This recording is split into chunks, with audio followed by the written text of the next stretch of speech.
Hola a todos, ¿cómo estáis? Mi nombre es Juan Jesús Vallejo, soy periodista, escritor y el director del programa Noche de Misterio en Caracol Radio. Con sinceridad os voy a hablar de una ciudad que para mí es una auténtica joya, una de las joyas coloniales más importantes de este continente. Ciudad que antaño, hace siglos, guardó mil riquezas, la gran mayoría del oro y de las esmeraldas que salían desde Sudamérica. Una caja fuerte, preciosa que era Cartagena de Indias. Y durante todos esos siglos y toda la cantidad de gente que vivió por allí, se acuñaron infinidad de hechos insólitos que con el tiempo pasaron a ser leyenda. Así que si queréis conocer Cartagena de Indias de una forma distinta, no os perdáis el último podcast de Noche de Misterio en Caracol Radio, Leyendas de Cartagena.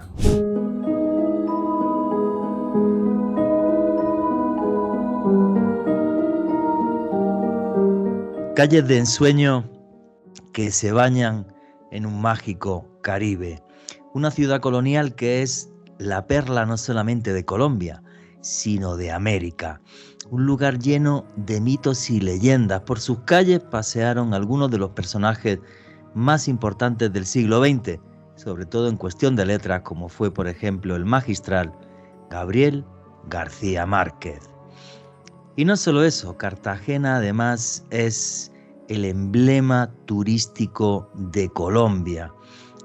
Una joya, como decía hace unos momentos, única en toda Sudamérica. No solo eso, Cartagena, además de un lugar hermoso, es un lugar que ha estado marcado por la lucha.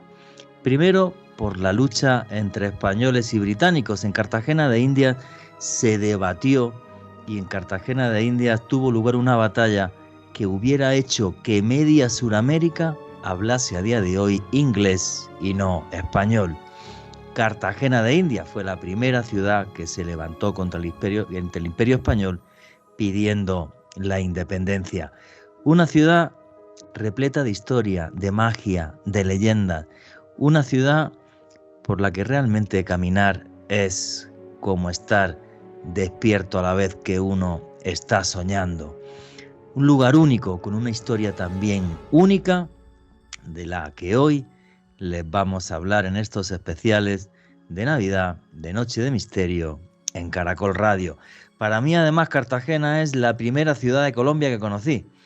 Hace 18 años, cuando este servidor lo enviaron a hacer documentales a un país que apenas sabía simplemente dónde estaba en el mapa, me encontré con esa belleza ante mis ojos y con una historia que realmente me aturdió.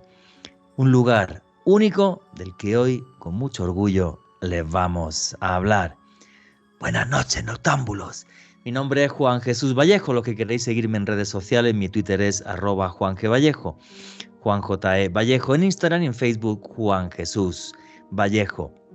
Y esto es Noche de Misterio. Y aquí lo que hacemos es periodismo de misterio. Nosotros os ponemos los hechos encima de la mesa y vosotros decidís qué hay detrás y qué no. Y como somos una gran familia, la familia del misterio, ya tenemos un numeral en Twitter para que pongáis vuestras preguntas y comentarios, y ese numeral es Cartagena Caracol.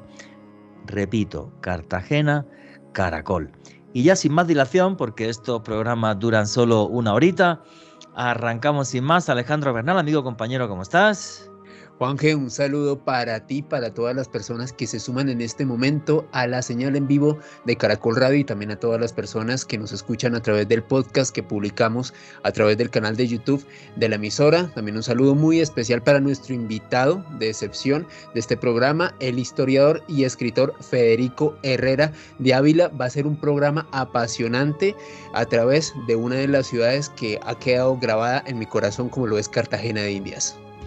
También quedó grabada en el mío, y además con unas sensaciones muy curiosas, ¿no? Sobre todo porque allí hice un documental, como comentaba antes. Está online, lo pueden ver todavía, en una serie que se llamó América Total. Y bueno, donde buceé de repente en una historia que me fasciné mucho, que fue la de Blas de Lezo. Pero estoy convencido que nuestro invitado, Federico Herrera de Ávila, conocido también como el cronista de Cartagena de Indias, nos va a contar mucho más, porque él sabe muchísimo más que nosotros sobre esto. Federico, muchísimas gracias por estar aquí, por ser parte de Noche de Misterio. Es todo un honor para nosotros. ¿Qué hay? ¿Cómo está usted? Para mí es un honor y una dignidad compartir con todos los colombianos y también con el exterior crónicas de esta ciudad que Gabriel García Márquez lo llamó mágica, mística y surreal. Una ciudad donde las cosas nunca se pierden, sino que cambian de lugar. En épocas prehispánicas, ahí estaba habitado por los indios caribes.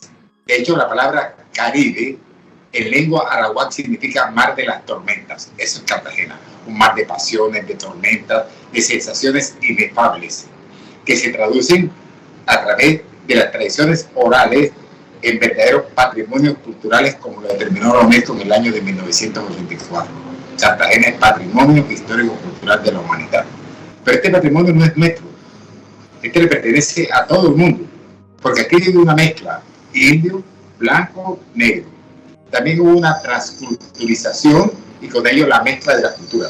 El indio tenía su cultura, sus dioses ancestrales. El blanco trajo la cruz y la espada, en este caso el español, y el negro trajo sus dioses americanos. Por eso gran parte de la influencia musical nuestra queda impresa en la música salsa, cuando se escucha Babalú, Yamaé, Changó, Orisha, Guamilé. Todos esos eran dioses africanos que vinieron a Cartagena de Indias y se consolidaron a través de los diferentes elementos culturales que dieron origen no solamente a la transformación de nuestra gastronomía ni nuestra forma de vestir, sino también a la raza. Y aquí viene algo interesante. Indio, blanco, negro, de ahí nació mulato, mestizo, sambo, cuarterón, quinterón, saltimbanqui y tentempié. Que se sabe en América Latina que las mujeres de Cartagena son interplanetarias. Tienen pieza del otro mundo. Acaba de hacer usted una publicidad de Cartagena que debería de subvencionarle usted el Ayuntamiento de Cartagena de Indias. Pero vamos a empezar a contar para que, don Federico, para que la gente pueda entender esto bien, ¿vale? Luego también hablamos de su libro, ¿vale? Que es muy conocido, visto que está incluso en Amazon, que es Cartagena, Fantasmas y Aldabones Oxidados. Pero antes de meternos en eso, la historia de la fundación y cómo nace Cartagena. Eso era un terreno en el que estaban los indígenas caribes, ¿vale? Llegan los españoles porque ven un puerto natural que es fabuloso para poder sacar todas las riquezas de América, desde la plata de Potosí hasta las esmeraldas de Muzo, y entonces eso empieza a hacer que Cartagena sea una ciudad tremendamente importante para la corona española y para posteriormente Colombia. ¿Cómo fue ese nacimiento de la ciudad, don Federico? Usted mismo lo ha dicho, ¿no? Su posición geográfica es como bastante favorable a los intereses de España. Una inmensa bahía donde se podía guardar los barcos cargueros, en este caso galeón, galeras, galeotes, que eran barcos inmensos, y un mar abierto con vientos favorables. Así que el español, cuando llegaba, guardaba sus barcos en la bahía de Cartagena. Ahí esperaba los diferentes, digamos, envíos que traían del Potosí, de Perú, inclusive de gran parte del Ecuador, gran parte de Panamá, y aquí se guardaban y después se mandaban a España. Por eso esta ciudad se llamó Las Llaves de las Indias y Antemural del Reino. Era la bodega de España. Pero así como se guardaban esos tesoros, también España tenía enemigos naturales en el Caribe, como los ingleses y los franceses. Fue así como Cartagena fue atacada desde sus inicios en 1544 por el famoso pirata francés Roberto Val. Después vino en 1586 el pirata inglés Sir Francis Drake, y después vino el pirata francés el barón Lepontois. Esto obligó a España a fortificar Cartagena para poderse defender. Pero esto sucede posterior a la fundación de Cartagena. Cartagena fue fundada el 1 de junio del año de 1533. Y su primer nombre fue San Sebastián de Calamarí. Calamarí en lengua indígena significa cangrejo. Muchos cangrejos habitaron acá. Pero ¿qué sucedió? La ciudad era de palma, bareque y material inflamable. O sea, y se incendió. El tesón de España y de los gente que ya habitaba en este territorio la reconstruyeron en piedra y cal y canto. Es decir, por eso ninguna casa del sector colonial de Cartagena es de madera. Vinieron todas construidas ya de piedra. Y España manda su primer escudo de armas para llamarla la ciudad muy noble y muy leal. La corona y la cruz. Sumisión a las leyes españolas y obediencia a las leyes cristianas. Y ahí nació otro nombre para esta ciudad, Cartagena, ciudad muy noble y muy leal. Ok, y en ese comienzo, don Federico, para ir guiando a la gente, en ese comienzo en el que nace Cartagena, comenta usted que hay un gran incendio y ya empiezan a pensar la corona española que tienen que hacer tanto casas como muros y demás.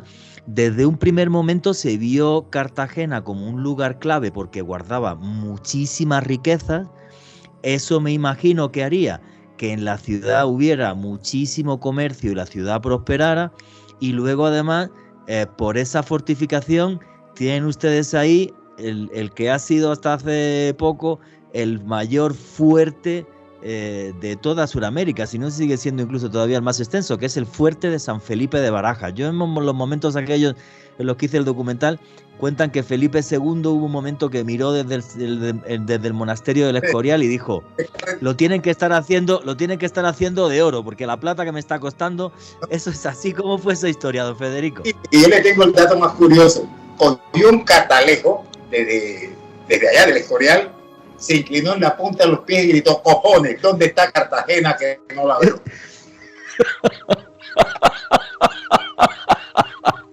O sea, primero que partamos de una base. Cartagena no es una ciudad amurallada, es una ciudad abaluartada. En su contexto de formación de ciudad polihercítica, que significa ciudad de plaza fuerte, tuvo en épocas de colonia 23 baluartes, 4 castillos, amén, de todas las baterías colaterales. Es decir, Cartagena era un sitio, llamémoslo, inexpugnable, pero ya su huella cuando ya se desarrolló militarmente. Por eso digo polihercítica, que significa ciudad de plaza fuerte. ¿Qué sucedió con Cartagena? El negro fue traído de diferentes lugares, Angola, Mozambique, Zaire, y todos se embarcaban, la mayoría, por los portugueses en Cabo Verde. O sea, Inglaterra traficó de ingleses ya fue muchos años más tarde, pero los pioneros fueron los portugueses. El negro vino en calidad de esclavo a Cartagena de India. De hecho, las leyes establecían que no tenían alma ni pensamiento, por lo tanto eran animales. En Cartagena matar a un negro en épocas de colonia, al principio, no era delito. Entonces el negro trabajó por yuca, o llamado casabe hoy, por alimento y por tener un traje de sacos de harina a cambio de trabajar las murallas de Cartagena y los baluartes. De ahí nació la célebre metáfora que Cartagena fue construida con sangre de esclavo. Qué barbaridad. Bien linda. Aquí voy a contar una historia bien linda. A las Torres del Reloj, que es un punto emblemático de Cartagena, vi una mujer llamada Clodomira llorando sobre una piedra. Y me la acerqué y le pregunté, ¿por qué llora en esa piedra? Le digo, me contaron en tradiciones orales de antepasados, de que mi primer africano de mi familia que pisó Cartagena era que removía en los hornos de hasta 3.800 grados Celsius o Fahrenheit la cal. Y él cayó en un pozo de cal, o sea, en un horno de cal, y sus huesos se convirtieron en pegamento. Y ella aseguraba que esa piedra estaba pegada con los huesos de su abuelo, y por eso venía a llorarlo ahí. Wow. O sea, son cosas que yo cuento de los fantasmas de Cartagena, ¿no? Entonces, de ahí nacieron una serie de leyendas que al hombre blanco le gustaba la hembra negra por su cadencia y erotismo, pero a la mujer blanca también le gustaba el hombre negro por su bien formado cuerpo. De hecho, aquí se pagó un tributo demasiado fuerte para tomarlo no como trascendencia histórica, sino como realidad de Cartagena. Cuando una mujer venía a muleca, lengua bantú, que significa virgen de cuerpo, el señor que la compraba la marcaba con un hierro caliente al rojo vivo en la nalga izquierda. Ya no eres África, ya no eres libre, hoy eres América y eres mi esclavo. Y así fue como Cartagena fue creciendo, como se alargan las sombras cuando el sol declina, y se volvió en la ciudad más importante, como usted bien lo mencionó, de América Latina, es decir, América hispana, porque aquí no existió en épocas de colonia ni agua, ni sal, ni oro, solamente era un punto estratégico, un punto para guardar ya, para mandarlo después en el periplo, Portobelo, Panamá, Cartagena de India, Veracruz, México, Cuba y Cuba, España. que eran las provincias de ultramar. Cartagena, teniendo estas fortificaciones, en un momento determinado también vino el predominio de la economía. Es decir, toda esa riqueza que estaba acumulada acá se prestaba a muchas cosas, o sea, contrabando, saqueo, evasión del quinto del rey. De hecho, Heredia, el fundador de Cartagena, fue juzgado por robarse el quinto del rey en Cartagena. Y con ese dinero comenzaron a hacerse las hoy llamadas mansiones coloniales de Cartagena. Cuando esto está ocurriendo, junto con este elemento de progreso y desarrollo de esta urbe encantada, llegaron la Iglesia Católica. Imagínense, de aquí estaban los jesuitas, los dominicos, los capachos, los franciscanos, las monjas clarisas, las monjas terciarias, y todos estos elementos se conjugan en un solo valor de carácter histórico económico. Miren, linda, el cordón amurallado tiene exactamente 3 kilómetros 400 metros, no tiene ni un centímetro. Y dentro de esos 3 kilómetros 400 metros existieron, tírese de espalda, 7 iglesias, 3 conventos, 4 capillas y 5 oratorios. Es decir, Cartagena en épocas de colonia era más católica que el mismo Papa. Pero bueno, yo creo que hay un detalle también ahí importante, don Federico, que es que la iglesia, viendo mucho oro, ponía muchas más iglesias, ¿eh? A la iglesia también le gustaba el oro, igual que a la corona española. Entonces, claro, más que por una labor piadosa, yo creo que era para llevarse toda la plata que pudieran y más.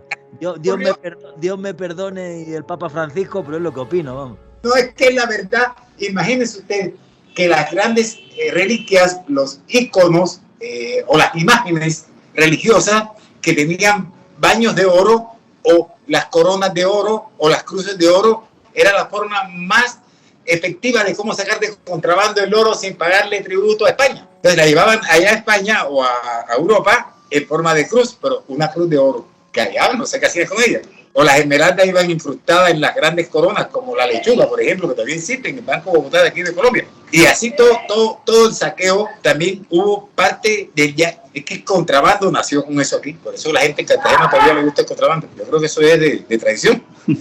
De toda la vida. Junto con la iglesia, en los años 1610, llegó el Santo Oficio de la Inquisición. Vino a perseguir los delitos en contra de la fe católica. Tírese de espalda.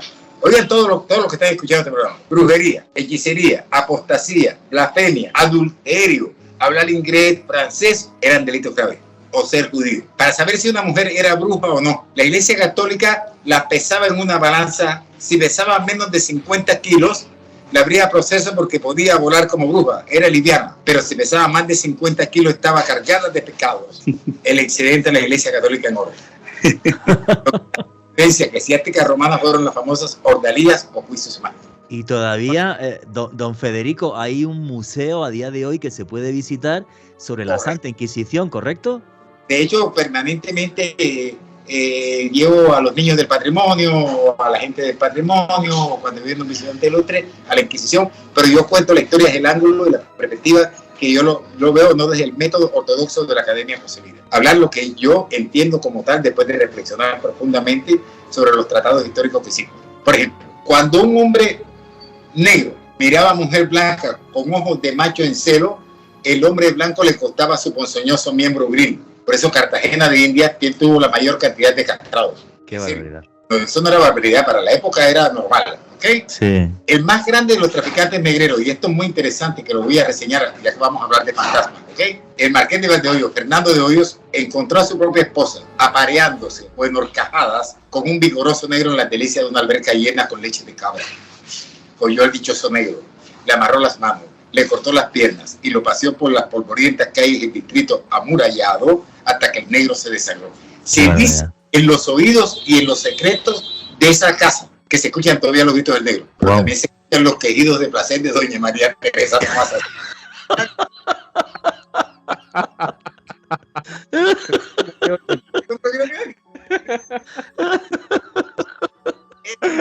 La ciudad del turismo, de la religión, del tráfico de esclavos, del oro a borbotones y ante todo en el desarrollo, digamos, urbanístico de la ciudad, porque dependiendo la migración de España hacia Cartagena, dependía de la forma como construía su casa.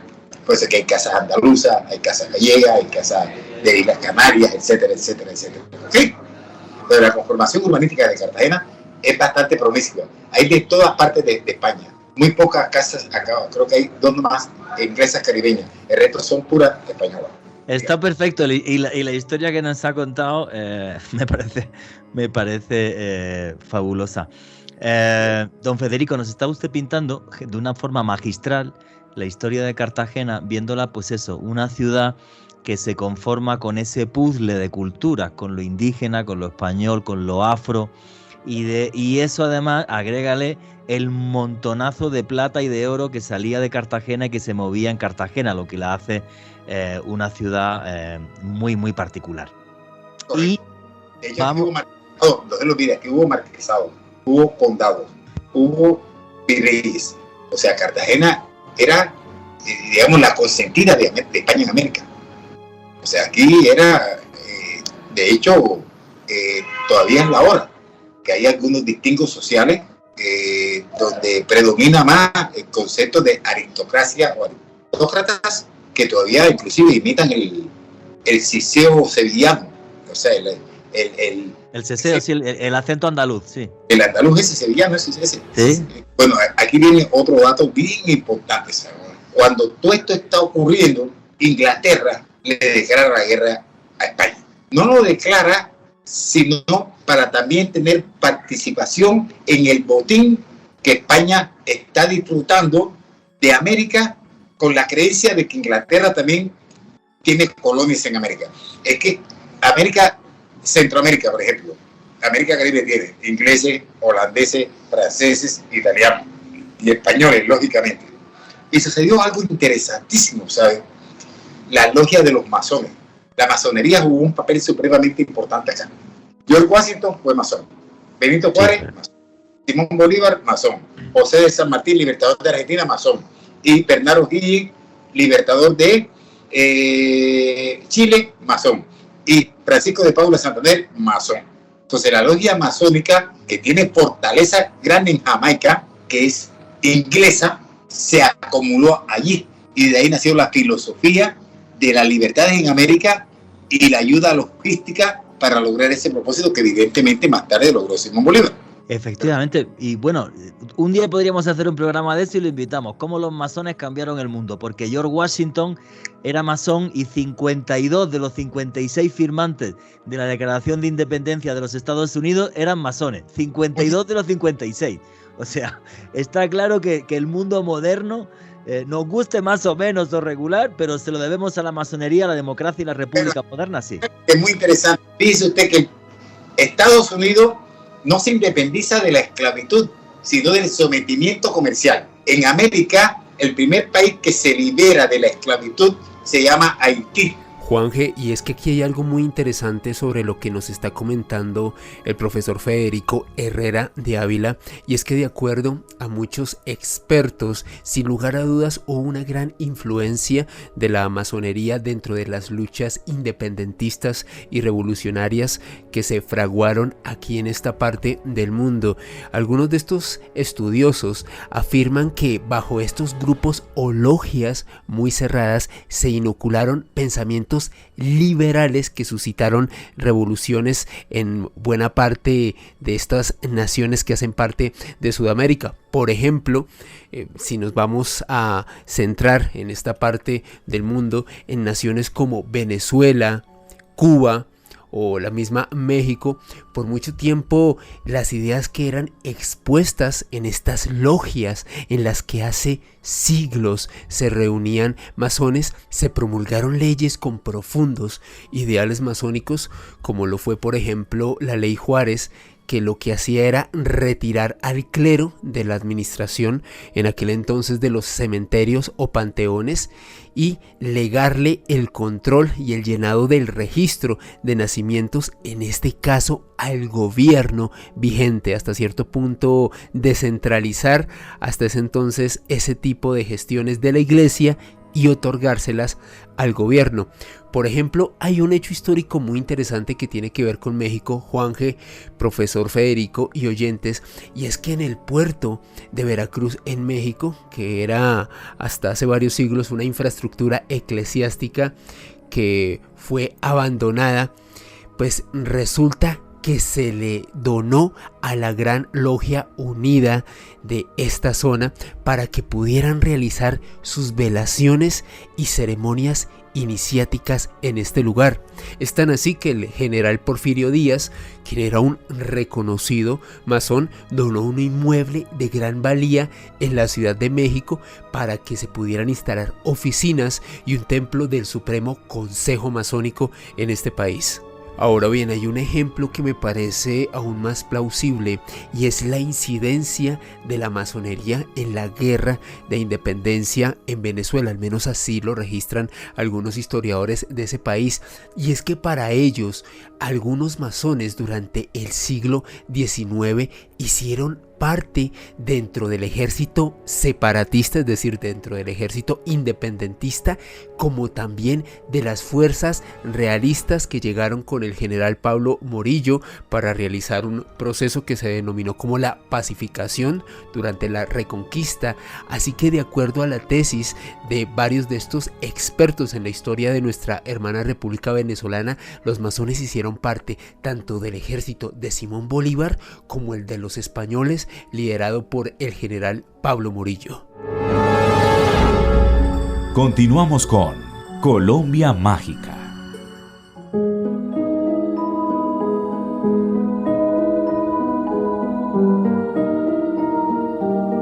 Y aquí seguimos en Noche de Misterio, vuestras preguntas y comentarios a través del numeral Cartagena Caracol. Aquí hablando con don Federico Herrera de Ávila, cronista de Cartagena, historiador, escritor, y nos estaba hablando don Federico de cómo la masonería es la que se encuentra detrás del nacimiento de las repúblicas latinoamericanas y detrás de la caída del Imperio Español. Pero antes de que se meta ahí, don Federico, sí me gustaría preguntarle por una cosa. Cuando yo hice aquel documental en el año 2004, me impactó muchísimo la historia del fuerte de San Felipe de Barajas y la famosa historia de la batalla de Cartagena, ¿vale? O como lo conocen los británicos, la batalla de la oreja de Jenkins, ¿vale? Porque ni más ni menos que 186 barcos con 27.600 hombres y 2.000 cañones fueron, bueno, no solamente a conquistar Cartagena. Cartagena hubiera sido el principio, hubiera sido un pie de playa para que los británicos luego hubieran seguido avanzando, obviamente, por el resto de Sudamérica. Y Cartagena de Indias cambió esa historia. Es curioso, cuando estuve en el año 2004, el conservador del fuerte de San Felipe me lo contaba como algo heroico, y luego ya cuando estuve hace 8 años en Cartagena, un guía en el fuerte de San Felipe lo contaba como algo triste, como que a él le hubiera gustado ser británico porque pensaba que así iba a ser rico, ¿vale? Yo le dije, pues anda, pues vete a los países africanos que han estado bajo dominio británico y me lo cuentas, ¿sabes? Los ricos que son. Pero bueno. Ese punto lo voy a tocar, pero antes le voy a contar la historia de la vida real, ¿vale? Diga usted, Federico. En la vieja Sevilla nació un hombre llamado Alonso Álvarez de Armenta, hombre rico y de algo caballero, pero para desfortunio de este caballero es la época en que vive el famoso poeta Félix López de Vega, más conocido como el Félix. Alonso Álvarez de Armenta, capitán, se casa con una hermosa mujer llamada Antonia de Trillo. Con la literatura y la seducción, López de Vega deshonra al capitán Alonso Álvarez de Armenta. El dolido por el sexo alborotado de su hembra, se separa de ella, vende sus bienes en España y se viene para Cartagena de Indias. Y compra una de las casas más bellas de la ciudad, en la calle de las Damas. Algún día vengan a Cartagena, les recomiendo que visiten la casa que se llama Bodegón de la Candelaria. De hecho, en esa casa apareció la imagen de la Virgen de la Candelaria. La congoja y el dolor se la apoderó del alma y encaminó sus pasos al solariego monasterio de los monjes dominicos, ubicado en la plaza de Santo Domingo de Cartagena de Indias. Tocó el altavoz ton, ton 3 veces y una voz del interior le dijo, ¿quién viene? Y él le dijo, un alma en pena. Y el portón se abrió, como se abrió el Mar Rojo, para darle paso a los israelitas en busca de la libertad. Alonso Álvarez de Armenta entró en convicción propia, en plena represión, y hizo votos de castidad y murió en el monasterio. Hasta ahí todo normal. Ahora viene lo interesante. En el documento que deja, llamémoslo testamento, hay una cláusula que dice lo siguiente: quiero que mis restos reposen para siempre frente al altar de la iglesia de Santo Domingo y mis bienes y fortuna pasen a nombre de los monjes dominicos para obras pías, es decir, para obras de caridad. Y así se hizo. una lápida inmensa que está frente al altar mayor. Dice literalmente: aquí yace el capitán Alonso Álvarez de Armenta, natural de Sevilla, España, quien a su muerte dejó sus bienes para obra y capellanía pía. Está el escudo de los Armenta. Lo extraordinario de esto es lo siguiente: todas las personas que se casan en la iglesia de Santo Domingo se juran fidelidad eterna sobre la tumba del cachón más grande que tuvo España en el siglo XVI.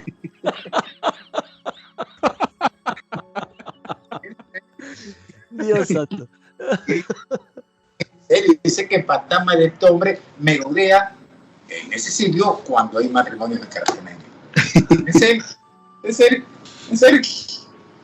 La verdad que lo que nos está contando usted nos pone una Cartagena mágica. Gabriel García Márquez me lo dijo un día: profe, Cartagena de Indias es una ciudad llena de encanto. Imagínese usted, si la mierda costara en Cartagena de Indias, los pobres nacieran sin culo en esta ciudad. ¿En serio? O sea, esta Cartagena llena de fantasmas del mundo histórico, porque aquí viene lo extraordinario, ¿sabes? Cuando los piratas atacaban la ciudad, después de asolarla, saquearla o robarla, preguntaban dónde están los conventos. Luego con este fantasma preguntando por un convento. Iban a los conventos y encontraban a las monjas bonitas, jóvenes, ricas y vírgenes, y no eran católicos, y cometían los conventos en cabaret. Ahí hay una reja inmensa que se llama la reja del tormento. Podías oírla, mas no podías verla porque estaba impura. Se sabe con exactitud que el espectro de las cámaras modernas que están en celulares captan la sensibilidad de luces de otros tiempos. Y usted toma una foto ahí y salen evidentemente figuras, luces extrañas, etcétera, etcétera, etcétera. Y ahí sí hay unos gatos como custodiando ese lugar. O sea, realmente usted como historiador, ¿vale? Lo que veo es que ha recopilado muchísimas historias de fantasmas que tienen la base en hechos trágicos.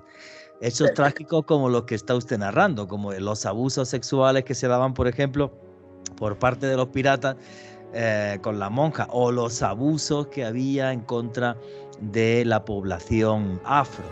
De todas esas historias de fantasmas que ha recopilado usted, ¿cuál es la que sigue más vigente para todos los cartageneros? ¿Cuál es la que más les impacta?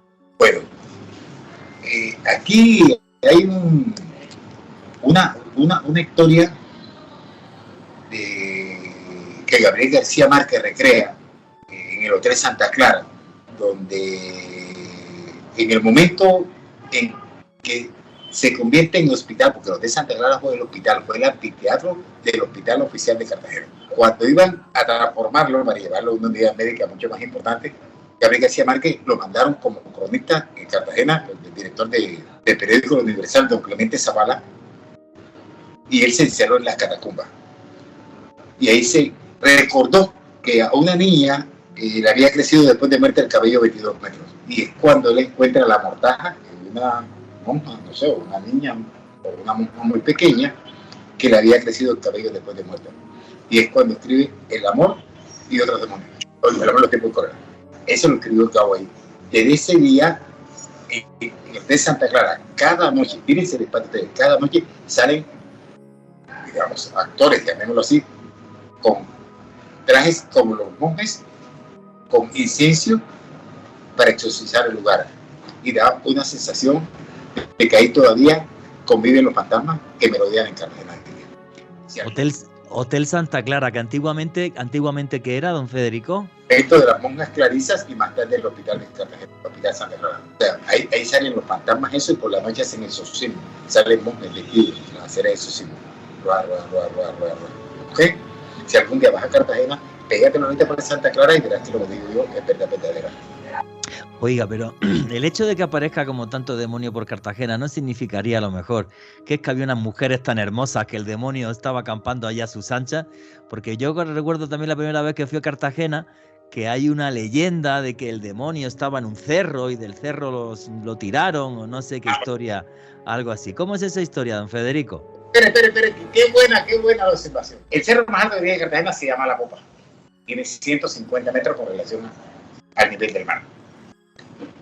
Cuando los indios y los negros escapaban de la esclavitud, escalaban el cerro, por eso se llaman negros y marranos. Ellos adoraban un cabro macho llamado buciraco, pero la hembra blanca le gustaba esos rituales eróticos, mefistofélicos o demoníacos, donde hacían un círculo de fuego, ¿no? Que se llama cumbila, de ahí nació la palabra cumbia.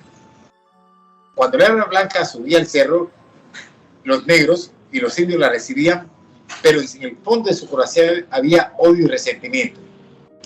Metían a la mujer blanca en la cumbila, la desnudaban, la bañaban con sangre caliente de animal recién sacrificado, manos prietas tocaban el cuero del tambor, boom, boom, boom, boom, invocaba a sus dioses ancestrales africanos, Oki, Oquinta, Yamalá, Yamaé, levantaban a la negra en vilo, la dejaban caer lentamente, olían su sexo, África ancestral, y ticbálicos la recibían y la piel blanca daba placer y disfrutaba de placer, y la luna se regocijaba ante ese acontecimiento. Terminado este ritual demoníaco, erótico, la hembra caía de espalda y un indicito llamado Tibalá le abría las nalgas y le metía la lengua en el centro del corazón femenino. La bruja de las brujas, Lorenza Cereto, dijo, como si mil alfileres de placer penetraran con sensibilidad en la hembra, y lo llamó el beso negro de la purificación. Ese es el puto beso de la purificación que las mujeres más aristócratas de Cartagena practican actualmente. ¿En serio? Una tradición, Juanje. Don Federico, y entonces ese cerro de la Popa donde se hacían esos rituales satánicos, donde lo africano volvía a ser animista, ¿qué pasó? La iglesia, me imagino que puso ahí un convento, una iglesia o algo, que hizo la iglesia para santificar el lugar. Buena pregunta, permítame felicitarlo por esa pregunta. Por los años 1600 llegó aquí un curita que había tenido una visión onérica, es decir, un sueño, donde llegó a una ciudad donde había un mar, una bahía y un cerro. Cuando llegó a Cartagena dijo, bueno, este es el lugar que tuve en la revelación. Subió y construyó un convento. El convento se llama el nombre del convento de Santa Cruz de la Popa. En el año de 1608 apareció en la calle de las Damas, que ya la referí, una virgen llamada la Virgen de las Jardineras, pero la subieron a pie justo y a hombro pelado y con velas encendidas o con teas, y a partir de ese momento se llamó la Virgen de la Candelaria o Virgen de las Candelas, y esa es la patrona de Cartagena. De hecho es tan poderosa, tan virtuosa, de que el mismo Papa Juan Pablo II llegó a Cartagena y fue hasta allá para bendecirlo. Entonces todos los 2 de febrero se hacen los famosos cabildos de negro en Cartagena de India. Suben en procesiones, en romería, unos van enfermos, le piden remedios, otros con sus ruegos, le piden dinero. Yo solo le pido a la Virgen buena, justicia y libertad. Qué bonito. Exactamente. Qué bonito. Y es una tradición, ¿correcto? Junto con la caña, porque los negros tocaban sus tambores, mientras que los blancos hacían sus chirimías, tomaban vino de Oporto, ¿correcto? Alejandro Bernal, ¿querías hacerle alguna pregunta? Bueno, aquí feliz disfrutando esta entrevista, de volver a hablar con el profe Federico Herrera de Ávila. Profe, hace unos años medios de comunicación aquí en Colombia reportaron cómo en labores de restauración de la actual iglesia de Santo Domingo y también en lo que hoy en día se conocería como el Museo Naval de Cartagena se encontraron restos de huesos de niños. ¿Ha habido alguna historia relacionada con fantasmas que tú hayas podido recolectar de estos 2 lugares tan importantes de la heroica? Pues, gracias, Alejandro, buena pregunta. Más que todo se encontraron en la restauración del famoso convento de San Francisco, que están actualmente remodelando, va a ser el hotel más ostentoso de Cartagena. Te voy a explicar. Esto es conocido como expósitos o niños no bautizados o niños producto de un adulterio, producto de un aborto. La Iglesia Católica no los enterraba en Camposanto, sino que era la tradición enterrarlos debajo de un árbol frondoso, pero no en la iglesia ni en el cementerio, sino en un convento. De ahí que para esa época era un ritual normal. El hijo expósito, como le llamaban espurios, eran enterrados los niños no bautizados ahí.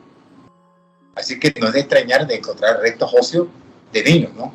Pero no nos olvidemos también de que en esos lugares, antes que construyeran esas edificaciones, estaba el suelo, ¿no? Y en ese suelo las tribus indígenas tenían también sus cementerios. Así que ellos también enterraban sin los rituales religiosos de la Iglesia Católica, pero también hacían sus rituales funerarios a sus difuntos, los antiguos indígenas, como que no. Sí, sí. O sea que no es de extrañar que en cualquier lugar del sector colonial se encuentren huesos de niños o de infantes, pero lo que te garantizo yo es por eso, porque eran niños no bautizados y los enterraban debajo de un árbol, de la sombra de un árbol. Sí, se les enterraba siempre fuera de los cementerios porque no podían estar en territorio sagrado, y entonces si la ciudad fue creciendo, pues claro, pues esos niños y esos huesos luego me imagino que han ido apareciendo en infinidad de edificios. Todavía mucho más en cualquier lugar que haya excavaciones del centro colonial, porque ahí estaban los asentamientos indígenas, honestamente. O sea, no me extraña.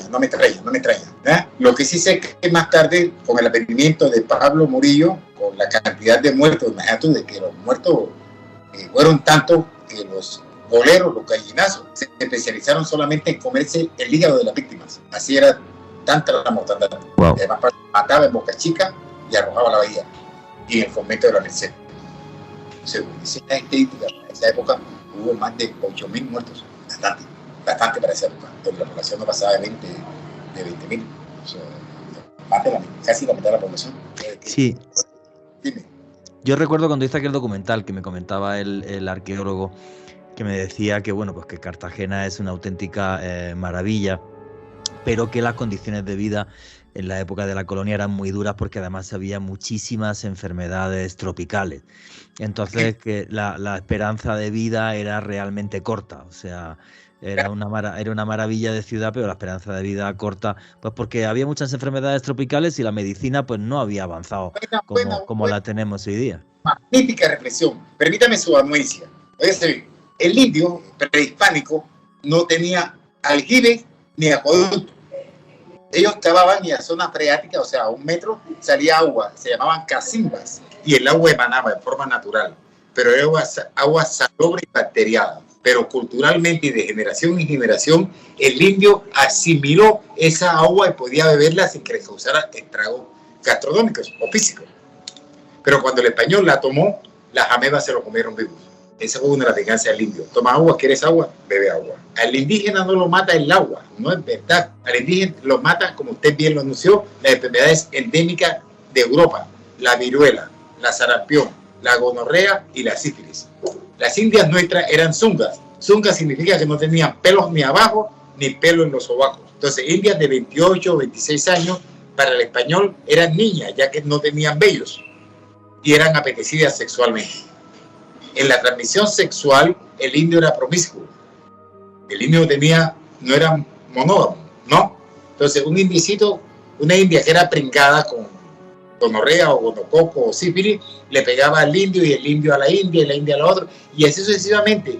Y cuando llegó la viruela y la sarampión, se llevó tribus enteras que nunca más aparecieron en el mapa genético de Cartagena.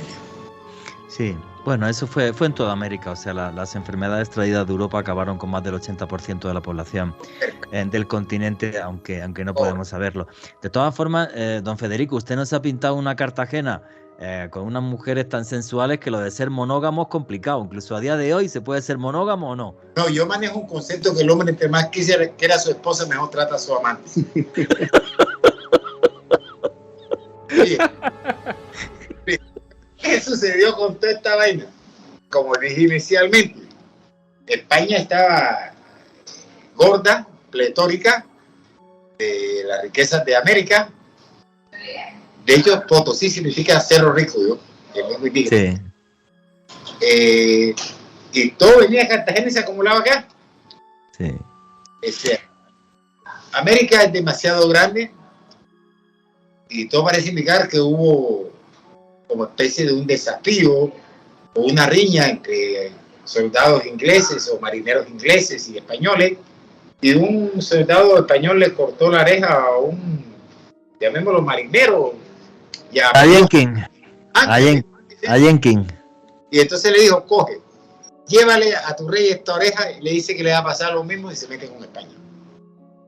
América es muy grande, pero cuando le ganan la guerra, no deciden atacar América, sino a la consentida de España en América, la joya de la colonia, Cartagena de Indias. Y es así como el Parlamento inglés decide apoyar una invasión a esta ciudad, pero no fue una invasión común y corriente, fue planificada. Todo el Caribe recibió y apoyó la invasión inglesa, donde llegaban los ingleses con sus barcos, con sus flotas navales, reclutaban personas y, digamos, aprovisionamientos o vituallas, como quiera llamarlo, agua, pólvora, etcétera, etcétera, etcétera, hasta cuando llegó la batalla de Cartagena. Blas de Lezo había perdido Toulon, había perdido Barcelona, había perdido su mano derecha, su pie también. Y un ojo. Digamos que era un medio hombre. Y la fijeza del único ojo bueno que estaba dispuesto a derramar su última gota de sangre por el honor de España. Portobelo, Panamá, es la ciudad comercial más importante que tenía el Caribe. O sea, ahí se hacía la feria internacional en Panamá. Lezo vino a custodiar los bienes de España en Portobelo. Pero cuando sabe del advenimiento del señor Edward Vernon, ocurrió de que el virrey de las Américas, Sebastián de Eslava, le pide a Lezo, o le ordena a Lezo, que venga a Cartagena con sus barcos. Y evidentemente Lezo recibe la orden y viene con el Galicia, de su barco insignia, con el San Carlos, con el África, viene con varios barcos de guerra a proteger Cartagena. Pero el carácter de Lezo es fuerte, hombre ducho en las guerras de las guerras. ¿Y qué sucedió?